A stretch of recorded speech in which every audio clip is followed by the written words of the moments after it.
pregunta más. Vamos a pasar a la siguiente charla, que va a estar a cargo de Josep García Sirera, de Nusayen, que nos va a tratar también un tema de actualidad, que ya llevamos bastante tiempo con este tema, que va a ser las claves para combatir la contaminación de las micotoxinas. Cuando quieras. Gracias. Gracias. ¿Se me oye? Sí, perfectamente. Sí, perfecto. Vale, pues vamos a ver si...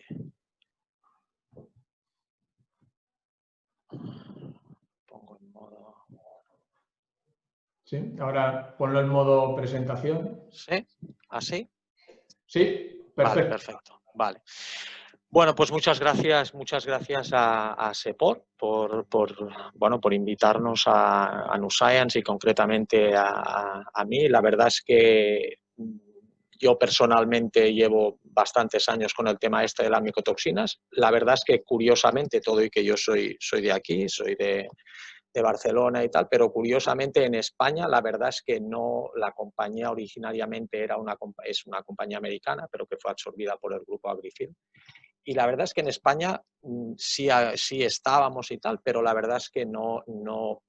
De hecho, por suerte, para los productores españoles tampoco es que fuera un problema excesivo, pues por temas de clima y tal, pues no es de los países donde hay más problemas de micotoxinas. Pero por desgracia cada vez esto se va complicando, entran en juego otras micotoxinas que hasta ahora tampoco eran tan importantes y bueno, vamos a hablar, a discutir un poco sobre esto y básicamente cuáles son las opciones para contrarrestar el problema. ¿Vale?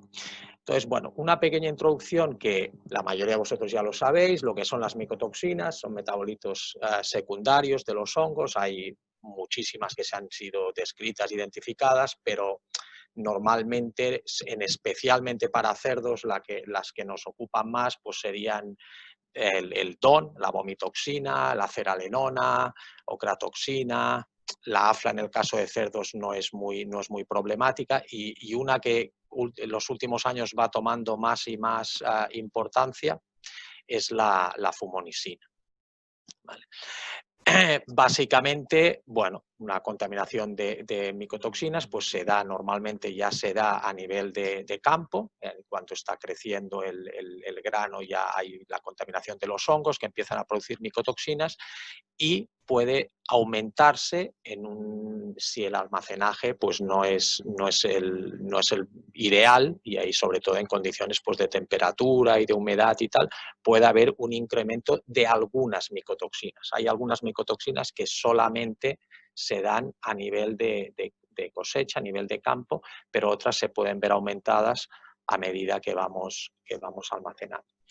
De esta diapositiva que os enseño con los diferentes especies de hongos y las micotoxinas que producen, básicamente la idea es que os quedéis con la idea de que tú puedes tener diferentes hongos que producen las mismas micotoxinas y al mismo tiempo una misma especie de hongo te puede producir varias micotoxinas.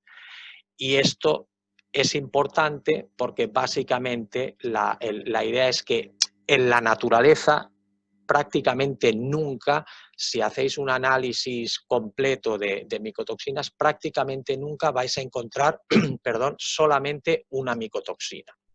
Es prácticamente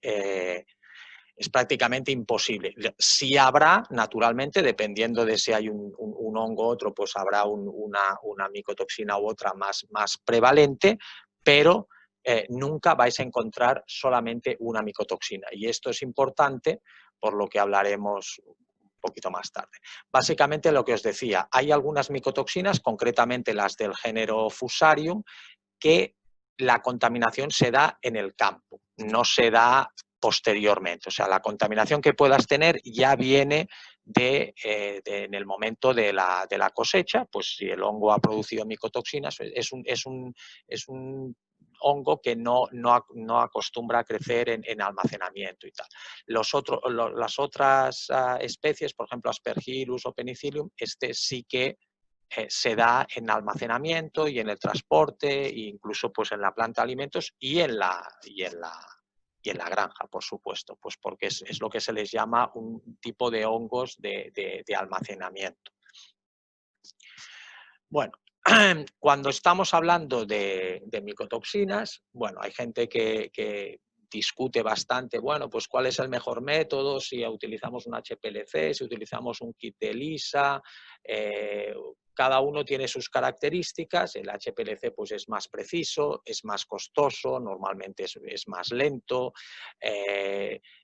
normalmente no se hace, o sea, tienes que hacer diferentes análisis si quieres tener si quieres conocer si hay contaminación por varias micotoxinas, no puede hacerse como un barrido, una multidetección, y es el caso del método oficial. En el caso de ELISA, bueno, tiene otras características, es más rápido, es bastante más barato, normalmente sí que permite una multidetección, hay algunos kits que te dirán, pues sí, puedes analizar por varias micotoxinas al mismo tiempo, pero no es tan preciso, con lo cual, sobre todo cuando estamos hablando de contaminaciones bajas, pues es menos preciso, aunque ya te da una idea. La cuestión es que, sinceramente, a nivel práctico no tiene mucho sentido ponerse a discutir si utilizo un método, si utilizo otros, incluso dentro de los mismos métodos pues, por ejemplo, de ELISA, que serían los más rápidos que se pueden utilizar a lo mejor en las plantas de alimento y tal, si voy a utilizar un kit o el otro kit y tal, porque la realidad es que el 93% prácticamente del error de los valores que tenemos, por ejemplo, si analizamos una muestra, el 93% de los errores no vienen de si utilizamos un tipo de análisis o utilizamos el otro, o si el laboratorio es mejor laboratorio o peor laboratorio.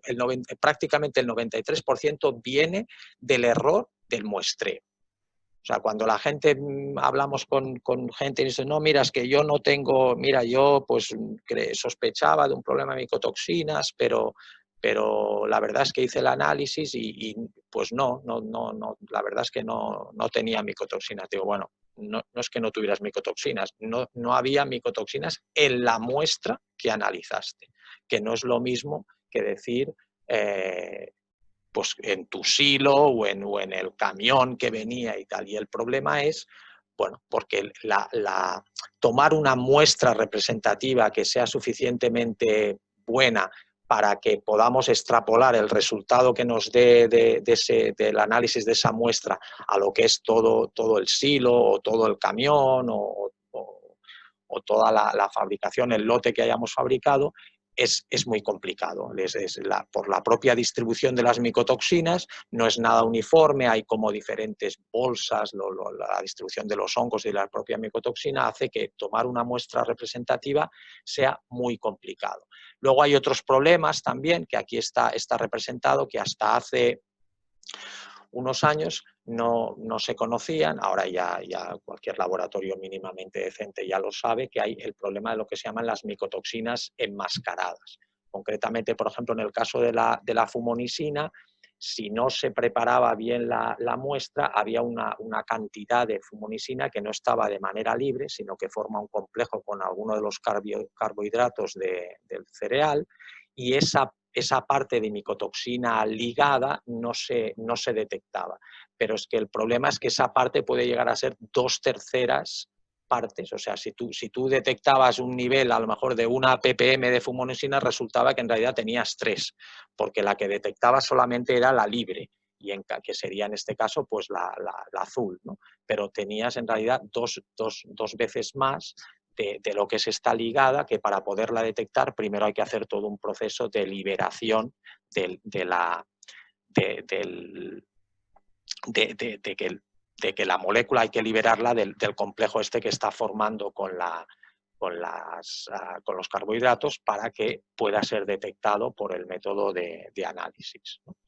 Entonces, para que os deis una idea, estos son diferentes técnicas de muestreo si queremos realmente obtener una muestra representativa, que como os digo es complicado. Básicamente, la idea es tomar las muestras del material, en este caso del grano, ya esté en movimiento, pues en el momento de descarga del camión o en el momento que lo estemos pasando pues por un sinfín, por donde sea, para ir tomando una muestra poco a poco de un poquito de toda la descarga, de todo el lote de grano para tener una muestra realmente representativa. Pero todo y así, hay unos cálculos para determinar qué cantidad de muestra necesitarías para que esa muestra fuera realmente representativa, y tú tienes que de cada 100 toneladas tendrías que tomar de una manera así, no pinchando, pero de todo lo que sería el lote, una muestra de 45 kilos.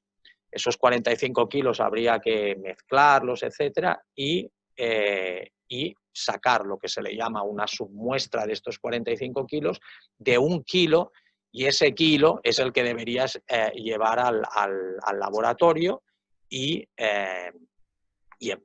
analizarlo. ¿Y quién hace esto? Pues nadie. Pues nadie, porque naturalmente no es práctico ir sacando 45 kilos de muestra de cada 100 toneladas o el equivalente, ¿no? Y luego además de esos 45 kilos acabar llevando al laboratorio pues 1 kilo, o si fuera de 50 toneladas pues medio kilo, y en el laboratorio a su vez pues mezclar todo eso y molerlo y analizarlo y tal. Y ese es el problema. El problema es que cuando tenemos valores de micotoxinas en alimentos o en ingredientes y tal, normalmente no son valores representativos. Si a eso le sumas, si os acordáis de las primeras diapositivas, que normalmente a lo mejor si sospechamos, pues a lo mejor analizamos pues por ceralenona o por vomitoxina, por decir de las que más afectan a los cerdos y tal, ¿no? Pero podemos tener otras, y el problema es que si hay otras, como hay un tema de sinergia entre las diferentes micotoxinas, pues necesitamos menos cantidad de cada una para que tengan el impacto sobre el animal. O sea, en resumen, realmente los análisis de micotoxina, los valores que tenemos, son valores que, por desgracia, no son muy fiables, no porque el laboratorio no lo haga bien, sino por la toma de muestras. Para que os deis una idea, otro de los problemas es esto es normalmente el tema de micotoxinas, donde está relativamente regulado con recomendaciones, es en la Unión Europea y en Estados Unidos. Estos son los diferentes valores, pero estos son, en esta otra columna hay los valores que se sabe que a nivel de campo, a nivel de granja, ya pueden existir problemas. Y básicamente, si veis, la diferencia es de 4 o 5 veces, ¿no? En el caso, por ejemplo, de la fumonisina, por ejemplo, serían 5.000 ppb o 5 ppm de fumonisina. Esto sería la recomendación, pero en cambio a nivel de campo se sabe pues con 5 veces menos, con 1.000 ppb o 1 ppm ya tendríamos problemas. En el caso de vomitoxina, pues 1.000 ppb, y en cambio en el campo ya podemos ver problemas con 200 ppb y así. Y esto, ¿por qué es? ¿Por qué normalmente se sabe que hay 4 o 5 veces menos? Bueno, volvemos a la primera diapositiva, porque el problema es que cuando se ha hecho el cálculo de recomendaciones y regulaciones, se hace pues con pruebas científicas, como debe hacerse, y normalmente en una prueba científica para limitar los errores, etcétera, se analiza una micotoxina cada vez, ¿no? Se analiza pues si hay impacto de fumonisina o de vomi o de ocratoxina o de lo que sea. Pero en el campo, como hemos dicho, prácticamente nunca vamos a tener solamente una micotoxina. Vamos a tener una combinación. De acuerdo que normalmente habrá alguna mayoritaria, pero vamos a tener varias. Y entonces, ¿qué sucede? Que como actúan sinérgicamente, pues necesitamos menos cantidad de la micotoxina prevalente para que haya una afectación del animal. A nivel de cerdo, cada una de las micotoxinas pueden dar una sintomatología más o menos general, pero además, si en el caso de que haya una contaminación elevada, cada una de las diferentes micotoxinas hay una serie de órganos, le llamamos órganos susceptibles o órganos diana, en inglés el término es muy definitivo, que es target organ, que sería pues eso, como un órgano diana, que es los órganos que son más que se ven más afectados dependiendo de qué tipo de micotoxina, ¿no? En el caso, por ejemplo, de la fumonisina, crea un edema pulmonar muy característico. En el caso de ocratoxina, todo lo que son lesiones renales. Ceраlenona es todo lo relacionado con temas del aparato reproductor, vulvovaginitis, prolapsos, etcétera. Y en el caso de T2 es todo lo relacionado con irritación de mucosas. Vomitoxina en el cerdo tiene una sintomatología muy clara, que es el vómito y el rechazo de alimentos, ¿no? Entonces, esto es lo mismo, pero puesto así en cuadro, que si por ejemplo veis aquí en fumonisina, pues es todo lo que el edema pulmonar es la característica más importante. Si veis, por ejemplo, en ceраlenona, pues es todo lo referente al aparato reproductivo. En el caso de ocratoxina, por ejemplo, pues hay varios síntomas, pero lo más afectado es el daño renal, ¿no? Entonces, ¿qué sucede cuando, esta es la situación que normalmente, especialmente en España, por las características de clima, etcétera, sobre todo si estamos hablando de ingredientes de cultivo nacional, claro, si son de importación, bueno, entonces ya dependerá del país de origen, ¿no? Pero en la mayoría de casos en España, en Europa en general, si no estamos hablando de climas tropicales, de países de climas tropicales, etcétera, que la situación que vamos a tener es que vamos a tener un bajo nivel de micotoxinas, probablemente con varias micotoxinas a la vez, pero con niveles bajos o muy bajos. En ese caso, lo que tenemos es una inmunosupresión. Hay diferentes micotoxinas, afectan al sistema inmunitario y se produce una inmunosupresión. Bueno, y la consecuencia de esa inmunosupresión es la misma si viene producida por micotoxinas o viene producida pues por virus o por manejo, por lo que sea.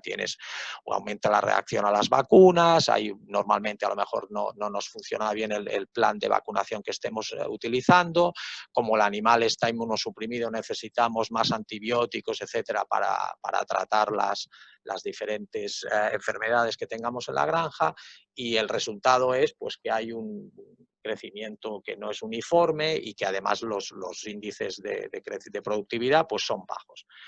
Claro, el problema es que nosotros cuando entramos a la granja lo que vemos es la parte de abajo. O sea, tú entras en la granja, ves que tus valores de producción no son demasiado buenos, que además tu crecimiento no es uniforme y bueno, y entonces pues piensas a ver qué puede ser. Y naturalmente puede ser micotoxinas y puede ser, por desgracia, 50.000 cosas más de virus, de bacterias, de manejo, de lo que sea.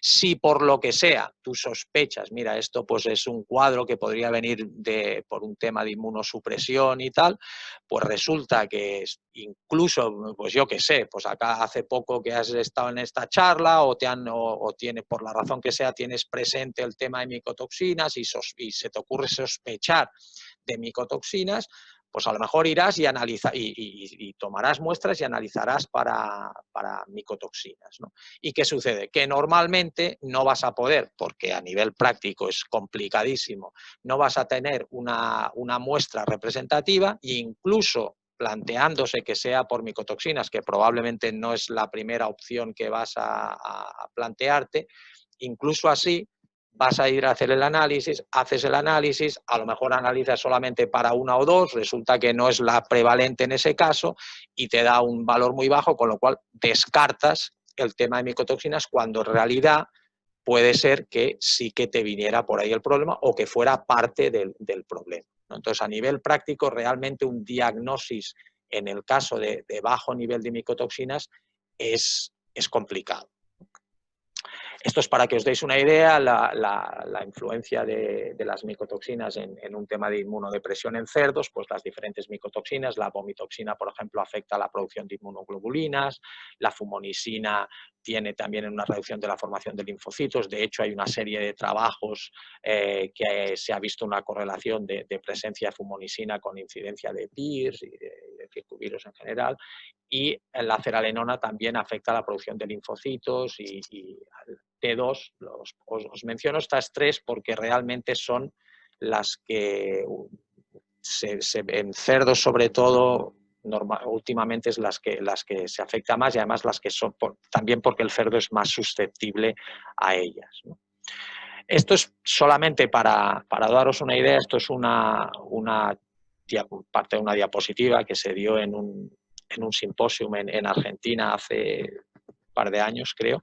En este caso era aflatoxina, que no es que sea normalmente el cerdo no es especialmente susceptible a la aflatoxina y concretamente en España, a mí si me tuviera que preocupar por micotoxinas no sería la primera que me preocuparía, pero para que veáis que a medida que había más aflatoxina en el pienso, pues había una disminución de producción de anticuerpos cuando se había vacunado contra Mycoplasma. Bueno, ¿qué sucede cuando tenemos un alto nivel de micotoxinas? También tenemos inmunosupresión, todo lo anterior, pero en ese caso sí tenemos síntomas visibles que nos hacen poder hacer un diagnóstico. Esto, por un lado, está bien en el sentido que podemos diagnosticar correctamente, pero por otro lado, especialmente en España, no es una situación que se dé normalmente. Tal vez con la ceralenona y tal es posible, pero con las otras micotoxinas normalmente no se da. Para daros una idea, os enseño una serie de diapositivas, pero ya os digo que esto no creo sinceramente que los niveles de contaminación normales de España que se den. A nivel de histopatología sí que podría ser que se detectara, pero a nivel así visual y tal no sería. En el caso de aflatoxina pues tendríamos anemia, tendríamos ascitis, tenemos el cambio de coloración del hígado con cirrosis, etc. En vomitoxina sí que puede ser si tienes una contaminación no demasiado elevada que observes por rechazo de alimento y vómitos.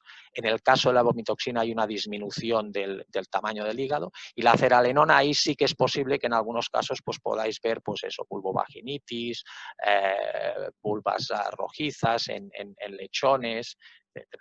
Y en el caso ya de una contaminación más elevada, pues podríamos tener abortos y tal. La fumonisina, como os digo, la característica más importante es un edema pulmonar muy característico de la contaminación y en el caso y hay también un aumento de tamaño del corazón. ¿Vale? La T2, como os he dicho, es una micotoxina muy irritable, muy cáustica a todo lo que son las diferentes mucosas. ¿Vale? Como os digo, de todas maneras, esta sintomatología, la corotoxina, como es a todo lo que es a nivel renal, pues hay un imbalance de electrolitos y tal, y hace pues que lamen las paredes porque están buscando a lo mejor diferentes minerales, etcétera, ¿no? Pero como os digo, por suerte, para los productores aquí en España normalmente no tenemos una contaminación elevada, con lo cual es difícil ver esta sintomatología tan clara. Por desgracia, lo que pasa es que entonces muchas veces el problema no se detecta, ¿no? Las medidas para contrarrestar, bueno, tenemos naturalmente una limpieza al cereal, un buen almacenaje, la mayoría de micotoxinas afecta al hígado, con lo cual ingredientes o macrominerales o vitaminas y tal que tengan una protección hepática, pues hará que hagamos que ese hígado se recupere. Antifúngicos, que lo que hacen es destruir el hongo. Esto funcionaría para detener el aumento de contaminación de micotoxina, pero no nos serviría para destruir la micotoxina que ya está en el grano. Los antifúngicos a la micotoxina ya existente no le hacen nada, pero evitan que vaya en aumento por un tema de almacenaje. Y luego hay el tema de los secuestrantes y detoxificantes de las propias micotoxinas. Estos son los diferentes, una combinación de un producto pues, que te protegerá el hígado para contrarrestar si ya has tenido algún problema, si estás utilizando el producto a posteriori, ¿vale? Con pues, colina, vitamina E, selenio, un hepatoprotector. Y entonces tenemos los secuestrantes y los detoxificantes. Básicamente, los secuestrantes se basan en la idea de capturar, secuestran la micotoxina a nivel del alimento cuando en el tracto gastrointestinal, en el estómago, y hacen que no se absorba y que se elimine. Y en el caso de los detoxificantes, hay algunas compañías que consideran que hay algunas micotoxinas que son muy difíciles de secuestrar. Normalmente los secuestrantes se basan en arcillas, ¿no? Y entonces históricamente se ha considerado que hay algunas micotoxinas que no se pueden, que las arcillas no son capaces de secuestrarlas, y entonces pues se han desarrollado alguna serie de enzimas o de bacterias que destruyen algunas de estas micotoxinas que se consideran difíciles de secuestrar. Y luego hay el tema de las levaduras, que también no están pensadas tanto para destruir, sino también para actuar como secuestrante, pero que no se basan en arcillas. Dicho esto, la realidad es que todos los productos comerciales llevan un componente de arcilla. O sea, no hay ninguno que solo sea a base de enzimas o bacterias o de levaduras. El problema que puedes tener, sobre todo en el tema pues eso, de enzimas y bacterias de este tipo de detoxificantes, es, por ejemplo, si peletizamos. Si peletizamos, bueno, pues son enzimas, pueden degradarse, ¿no? con la peletización, por el efecto del calor ese, que pueden destruirse y pueden reducir la actividad, ¿no? El mecanismo de acción, bueno, pues lo que decíamos, ¿no? Absorción o secuestro en el caso de las arcillas y de las levaduras, y de desactivación, destrucción de la molécula en el caso de enzimas, de bacterias. Luego hay un tema de metabisulfito de sodio para el lometoxina que no está autorizado en Europa, pero por ejemplo en Estados Unidos sí que se utiliza. Y esto es, bueno, el mecanismo de acción, lo que decimos. Teníamos las micotoxinas en el tracto gastrointestinal y con el secuestrante las capturamos de manera que evitamos que penetren y que hagan pues, la diferente acción de inmunosupresión, etc. Entonces, ¿cuál es la base para si queremos seleccionar un absorbente de micotoxinas? ¿Cuál es la base? Normalmente hay pruebas in vitro y pruebas in vivo. Las pruebas in vitro, la realidad es que no, históricamente se hacían y se continúan haciendo pues porque son baratas y tal, pero no son unas pruebas que sean demasiado fiables en el sentido de que los resultados in vitro intentan representar lo que sucede en el animal, pero no son demasiado fiables. Está bien como indicación, pero nunca deberían ser la base de la decisión de utilizar un producto, ¿no? Normalmente, a nivel de la industria, se consideraba que si un producto in vitro funcionaba a más del 70%, ese producto pues, funcionaría bien in vivo. Pero esto realmente no es así. Para que os deis una idea, esto está ya hace varios años en Brasil, que es uno de los países más afectados y que tiene uno de los laboratorios de referencia, hicieron una serie de correlaciones entre los resultados in vitro y los resultados luego cuando se hacían las pruebas in vivo. Y esto es para que veas. Estos eran productos que in vitro daban más del 90% de capacidad secuestrante, con lo cual esto teóricamente eran productos muy buenos que deberían funcionar muy bien. Bueno, se cogieron estos productos y se hicieron, normalmente las pruebas in vitro se hacen a 2 pHs, pH 3 y pH 3 o pH 4 o pH 6, etc. Para hacer una mímica de lo que es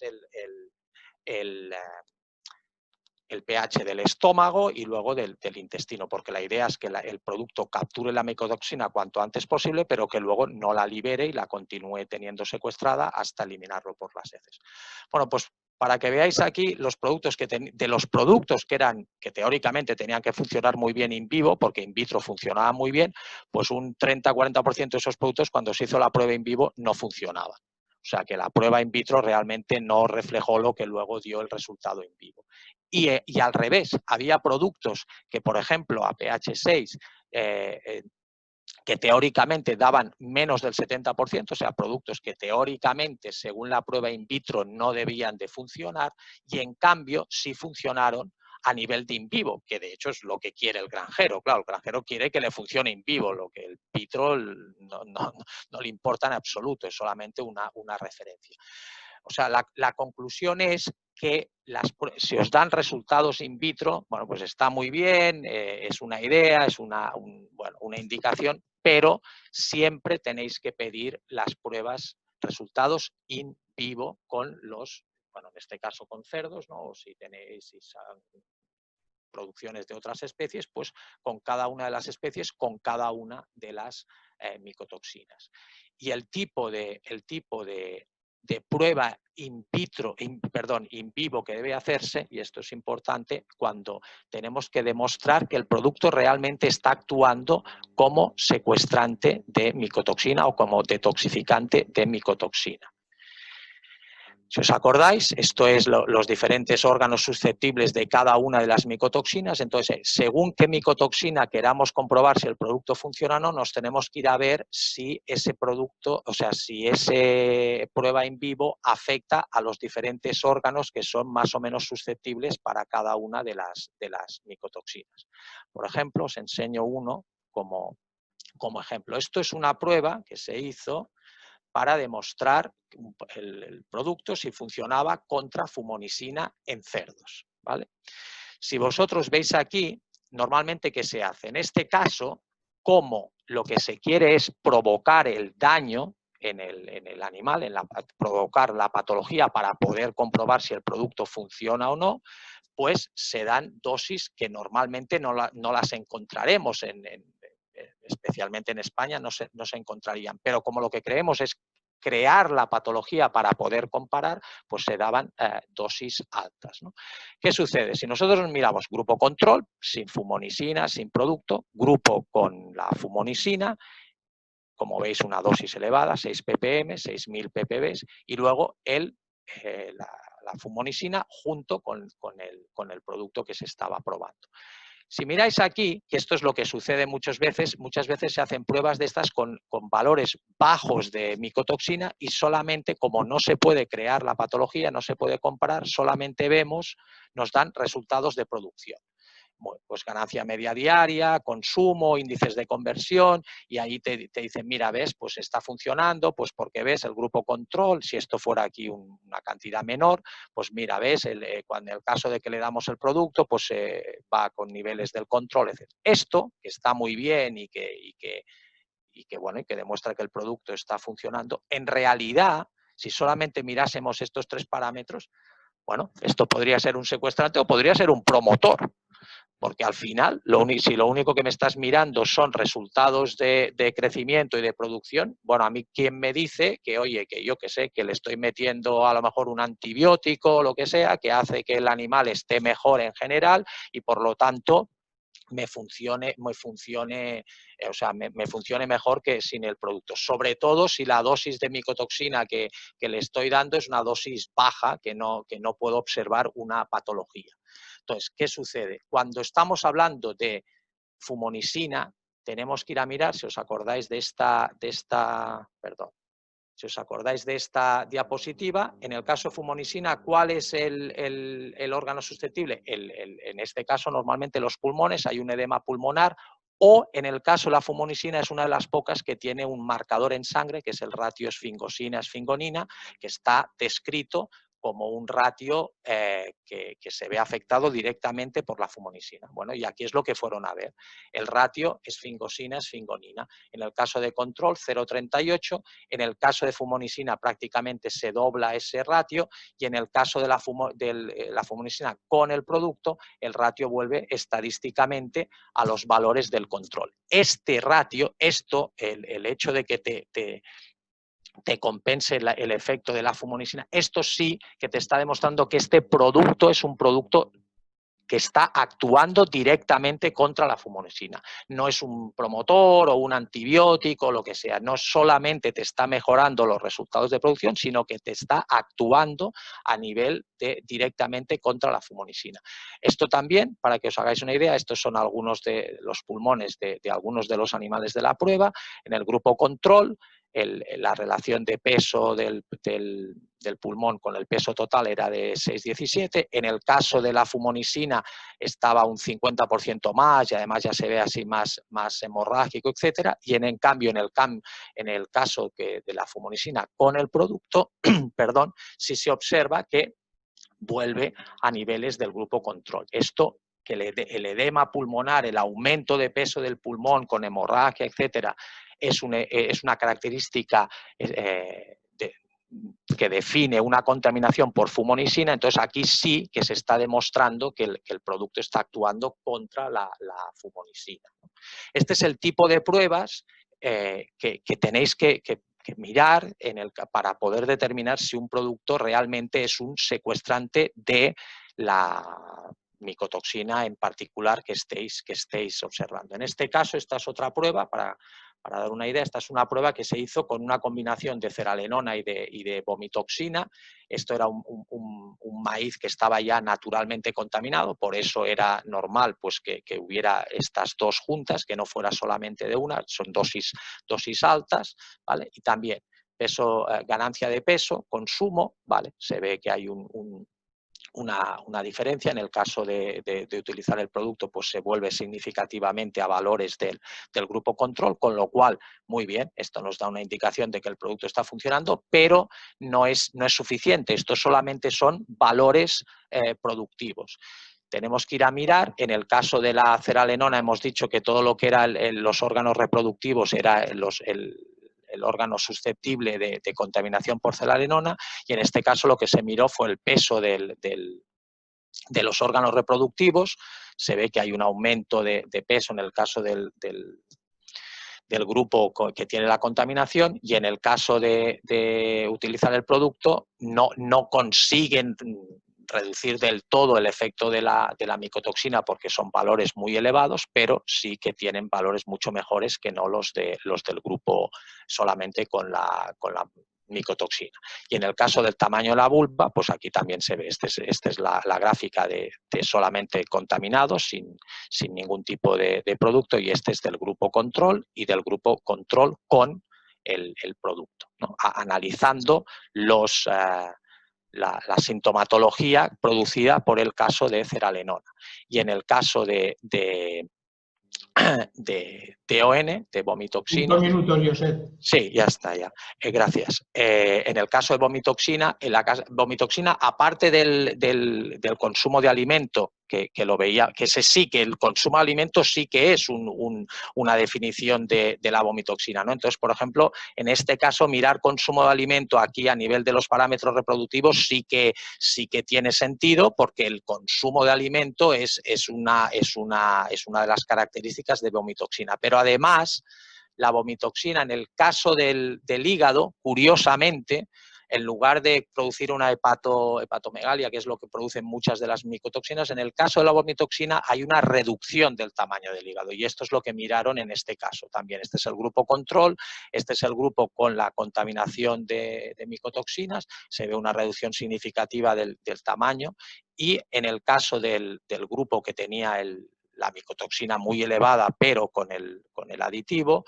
se ve que no llega a compensar totalmente, pero sí que mejora sustancialmente los resultados del producto, o sea, del grupo que estaba solamente contaminado.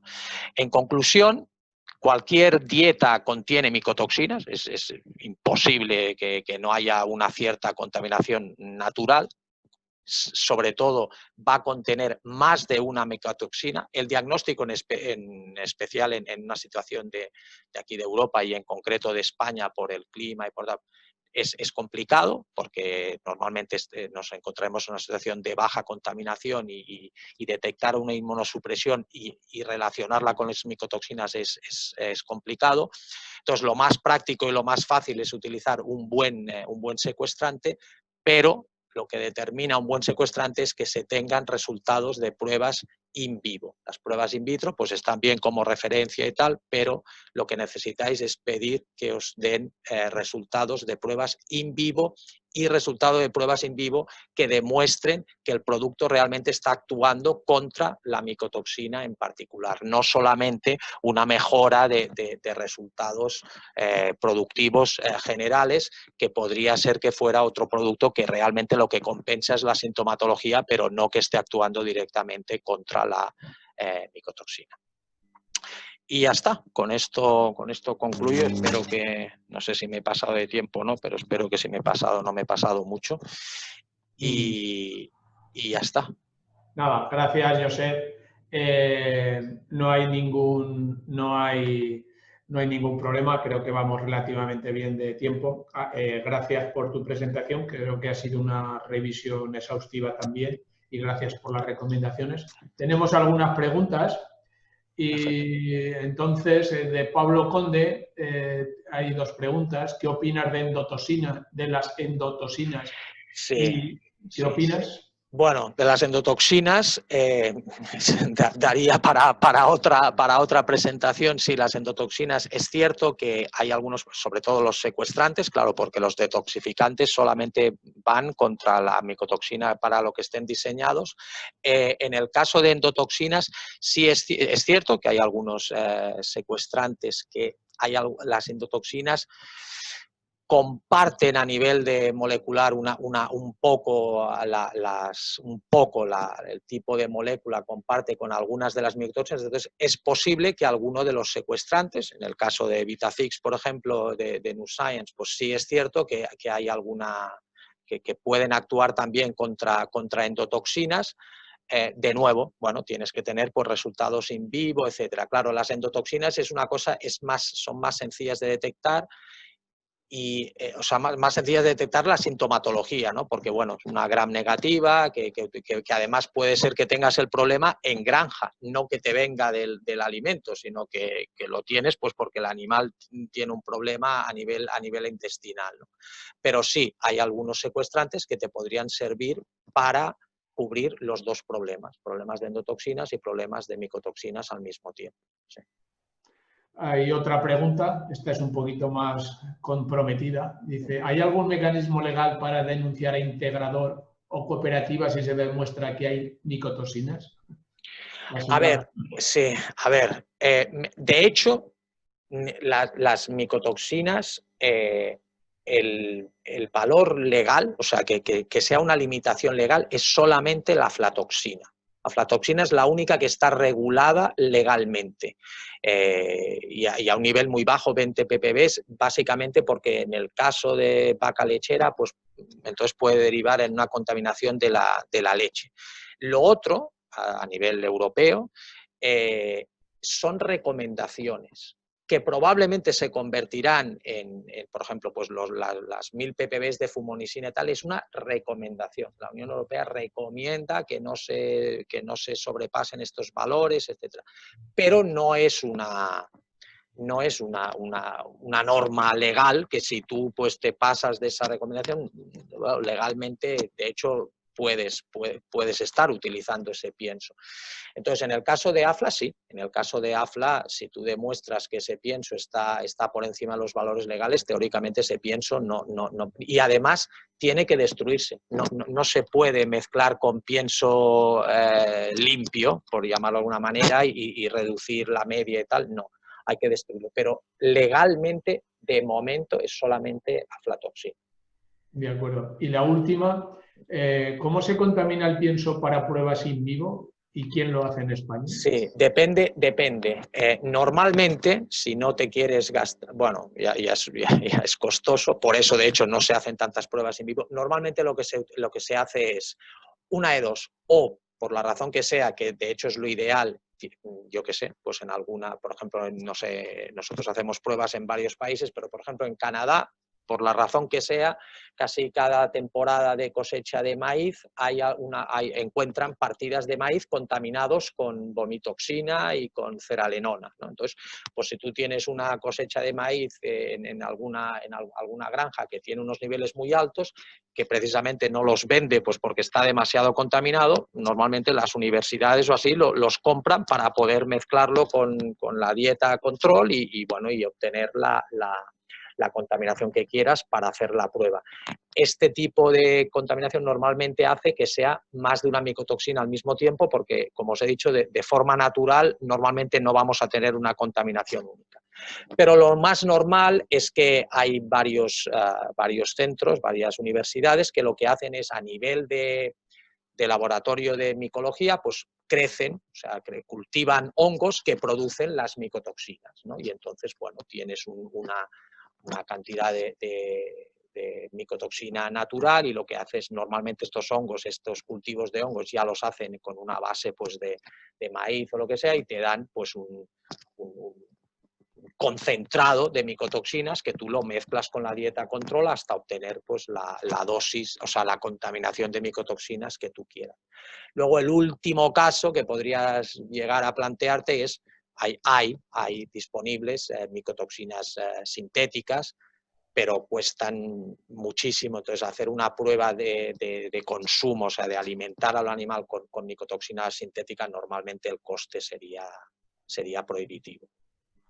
Y por último, a ver si no nos alarguemos mucho en el tema de las preguntas. Hay otra que dice, ¿se potencian entre sí las micotoxinas? Sí. Si es así, ¿se conocen qué valores nuevos serían de referencia? No. Sí, o sea, sí se potencian, no se saben los valores porque, claro, depende, ya tienes, por desgracia, tienes multitud de posibles combinaciones, ¿no? Entonces, claro, decirte, de hecho, la idea, para tener una idea, los valores que deberías estar preocupado son los valores que he puesto en la tabla, que a nivel práctico, que son 4 o 5 veces menos que los valores de las recomendaciones, eso es lo que te da una idea de cuándo puedes tener problemas en la granja, problemas que, como repito, no son difíciles de diagnosticar, pero normalmente 4 o 5 veces los valores de las recomendaciones son los valores que deberían empezar a preocuparte si los tienes, que por otro lado, por desgracia, repito que